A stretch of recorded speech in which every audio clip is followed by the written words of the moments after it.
Assalomu alaykum hurmatli obunachilar, Zakuzat Borodkali. Bugungi obzorimizda 2 sotuv yer uchastkasiga ega bo'lgan uy-joy binoni umumiy kvadraturasi 250 kvadrat. 3 ta qavatdan iborat bo'lgan bino ko'tarilgan, podol 1 va 2 qavat, xonalarning soni 6 ta. Joylashgan manzili Sabzavot arkidan 1,5 kilometr ichkariga kirganda. Kontaktli hovli, alohida darvoza, alohida eshik o'rnatilgan, esa tagida yozgi oshxonasi bor va kichikroq joy zeleniy zona uchun ajratilgan. Darvoza xonada kichikroq mashinadan ikkitasi sig'adi, kattaroq mashina bo'ladigan bo'lsa, bittasi bemalol sig'adigan joy qoldirilgan. Uy ichiga kiramiz. Kirishimiz bilan hol. Bu joyda yumshoq mebellar qo'yilgan, hamma joyiga to'pli pollar o'tkazilgan. Birinchi qavatda hol, oshxona, zal, mehmonlar uchun ajratilgan yotoqxona joylashgan. Demak, zalga kirib kelamiz. Zal razmeri uzunasiga 5,5 metr va eniga 4 metrda tashkil qiladi. Patoloklari balandligi 3,5 metr. Pardalar ilingan, chiroyli lyustralar bilan bezatilgan va stullar ham o'rnatib qo'yilgan. Bu joyda katta televizor ham joylashgan. Demak, zalda bitta televizor va hol qismida yana bitta televizor o'rnatilgan. Devorlariga atachentalar ishlatilgan.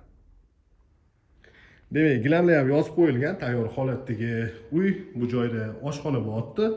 Qo'shni devordan 1,5 metr tashan imorat ko'tarilgan. Oshxonaning ko'rinishi.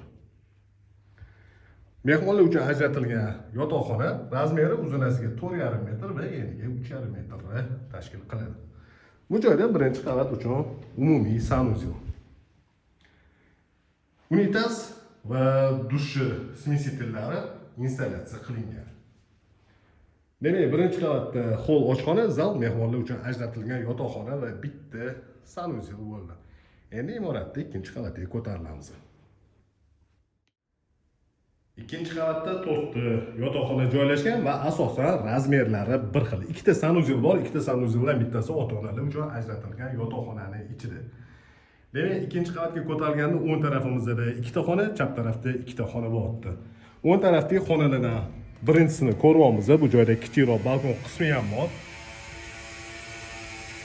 Demak, joylashgan lokatsiyasi juda ham qulay joyda, shahardan uncha uzoqda emas.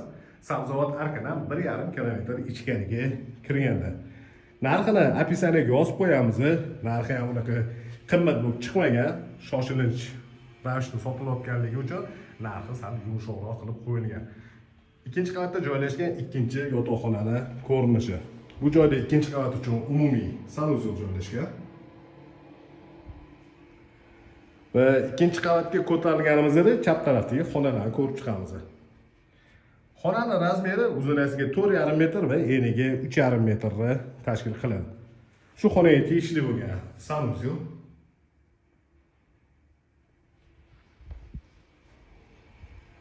Va ikkinchi qavatda joylashgan 4-chi yotoqxona bolalar uchun ajratilgan. Mana shunaqa ko'rinishda. Imoratda tegi butunlay podol, endi podol qismiga tushamiz.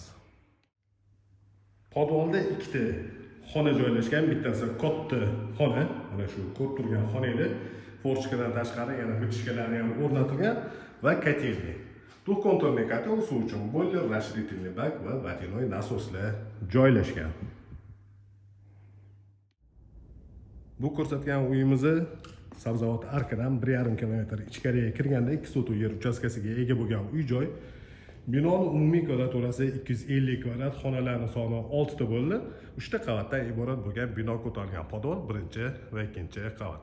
Bu uy narxini описаниyaga yozib qo'yamiz. Qiziqarganlar 99 856 70 80 raqamiga bemalol murojaat qilishingiz mumkin.